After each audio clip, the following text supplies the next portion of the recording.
It's really appropriate that I'm shooting this on a Sunday, especially in the morning, and it's raining and stuff, because what we have is we have a YouTuber who's been on here for a year, one of the more seasoned collectors, kind of a dying breed on here for us, who has decided to do a contest. And basically, this contest is within 5 minutes. He wants to see your passion for comics and hold up 5 comics that no one will ever take from you, you know. And I've done videos like this over the years, and I put a few links down there. And as I'm sitting here talking, I think of 1 or 2 more, because I always joke around after coming up on 6 years of YouTube and stuff. You know, I've done videos like this quite a bit, and I always kind of joke about how, like, when somebody finds my YouTube channel and they say they've been watching, I'm talking in real life, I'm always like, I only got about 10 worth watching. And some of those are, you know, I'm half joking, but, you know, seriously, some of those are a bit more of the videos that I you know, I'm kind of more proud of and stuff. You know, they're still around there.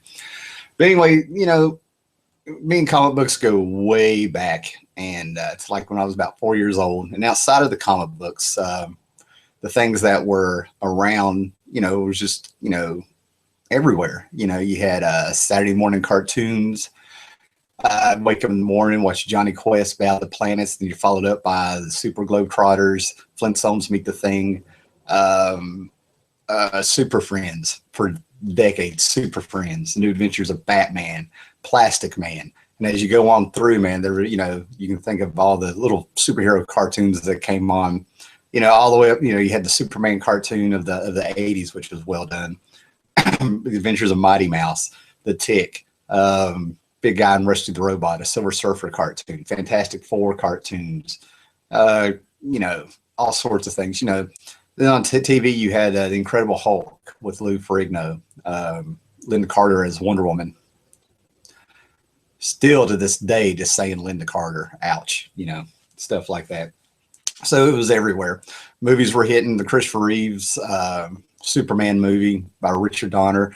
I still believe the first 45 minutes of that movie it's never been topped by any comic book movie since or before it, you know.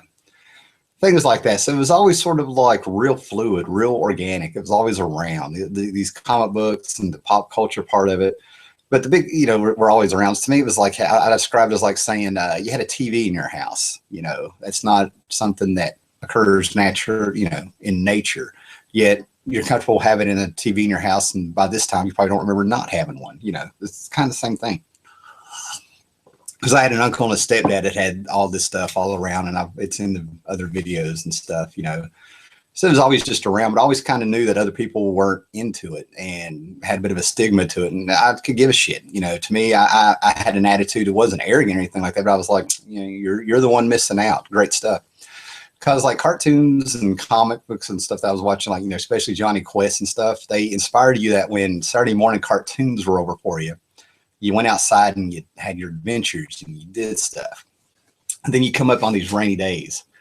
To me, for some reason, it's always a rainy Sunday that I remember where I'd get a stack of books and plop down on the bed or the end of the couch or something. And that was my time, you know, comic books. So, you know, so the nostalgia for me is always, you know, a good, nice rainy Sunday, and that's where we're at. Now, DrVonChilla's contest, you know, he wants you to do in 5 minutes. So I've set a timer here. I want to do a little introduction to you guys to go to subscribe to him and stuff. And there's some other YouTubers popping up that I've noticed that, you know, I might want to do a shout out video about and stuff, you know, down the line. So basically here I am, and he wants to see my passion for comics within 5 minutes and show 5 books I'll never get rid of. And I can tell that, you know, that's where DrVonChilla clicked with me, man. I don't know if I'm reading into it, but it's kind of obvious where, you know, he comes from that era, and I grew up with the people from that era and stuff like that, where they issue a challenge, and this is the time where it was people rose up to do it and stuff. So yeah, it's kind of cool. All right. So anyway, I'm going to start my timer, and we're going to hop into the books here. Okay, timer is going. I've already ate up a few seconds here. This thing should go off. One of the bunch of the books I had actually had a spinner rack. My stepdad actually had a spinner rack that I remember picking up behind a Match Mart that he had just thrown out. So in his bedroom, in this trailer we lived in, he had a spinner rack full of Silver Age comics, X-Men, Fantastic Four, all kinds of stuff. And his walls were lined with Kiss posters in the late 70s. I knew Gene Simmons' real name as the Demon. before I knew Mad Dog's real name. He was my stepdad. And he had all these books and stuff. And I read tons of books. I know my first X-Men was Uncanny number 3, I think, first appearance of Blob and all that stuff. So when I got up into these newer comics at the time he was getting, you know, what blew me away was the Thor annual number 6 from 1977. Here's the original that I read, had my hands on, and here's my upgrade.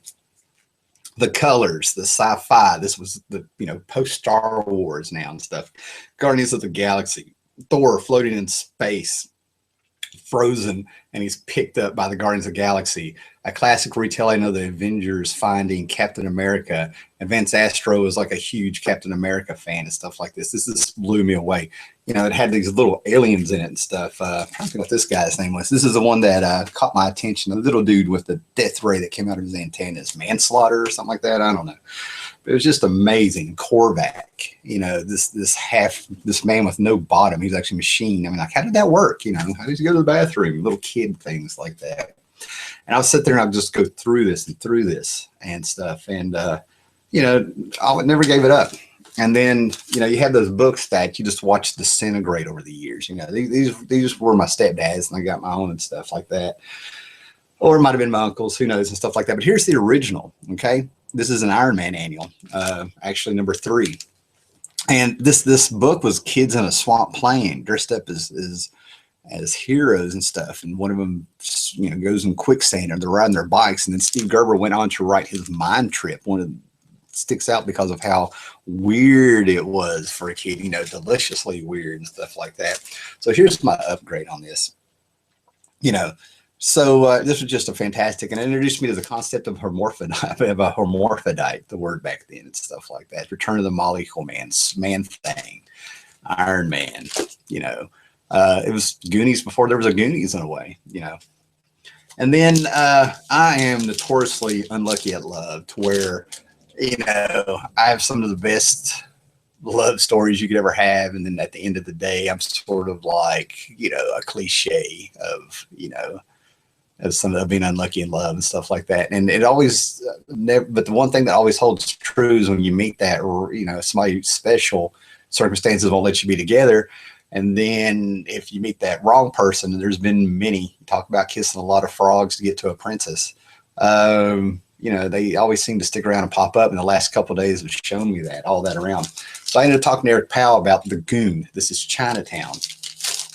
And so we turn around and, you know, Chinatown's the story of the Goon's heartbreak and stuff like that. And I talked to Eric Powell about it when he put a sketch in and stuff like that. And I told him this was a very cathartic book. If you ever had your heart broke or anything like that, there's an intangible thing about this book that turns around and, I don't know, you kind of feel better after you read it and stuff. It's in a release. I don't know what it is. You know, he's got pages of the Goon, just look in the mirror and you watch him break down and stuff. So I talked to Eric Powell about that, and he said he'd heard that a lot and stuff. Okay, and then I got the book that my grandmother got me when I was 16. My mom said no, and I wanted this leather-bound, complete Batman, Dark Knight Returns and stuff, with an introduction by Alan Moore. My mom said no. My grandmother was sort of drunk, and I get this book. I get home to her house. I'm spending the night with her or something, and she pulls it out of her purse and snuck and bought it for me. And, you know, with her passing and stuff like that, you know, yeah, you know, that's why that one, that's where the passion comes from. And then a couple years ago, I did a big move to be closer to my son, moving 3 hours away. And the Watchmen has always been very special to me. Just everything that a comic could be. And it brought so much to the hobby to help remove the stigma a lot. This is something you could throw in somebody's face and be like, try reading this, see what you get out of it. And we turned around, and I was getting ready to move in the Watchmen to be closer to my son. I was about to leave all my friends, and they took me to see the midnight showing of the Watchmen the night before my birthday, I believe.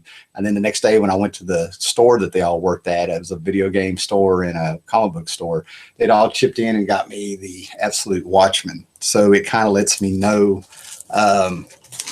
everything's going to be okay. And that's what comics have always done. That's the passion, man. Not is it just the adventures and the ads and everything that is this little world of comic books with the letter columns, but it's a gateway that got me to meet a lot of people over years that's into the hobby. It was like our icebreaker or way to communicate with each other, and only the language that a comic book collector can do.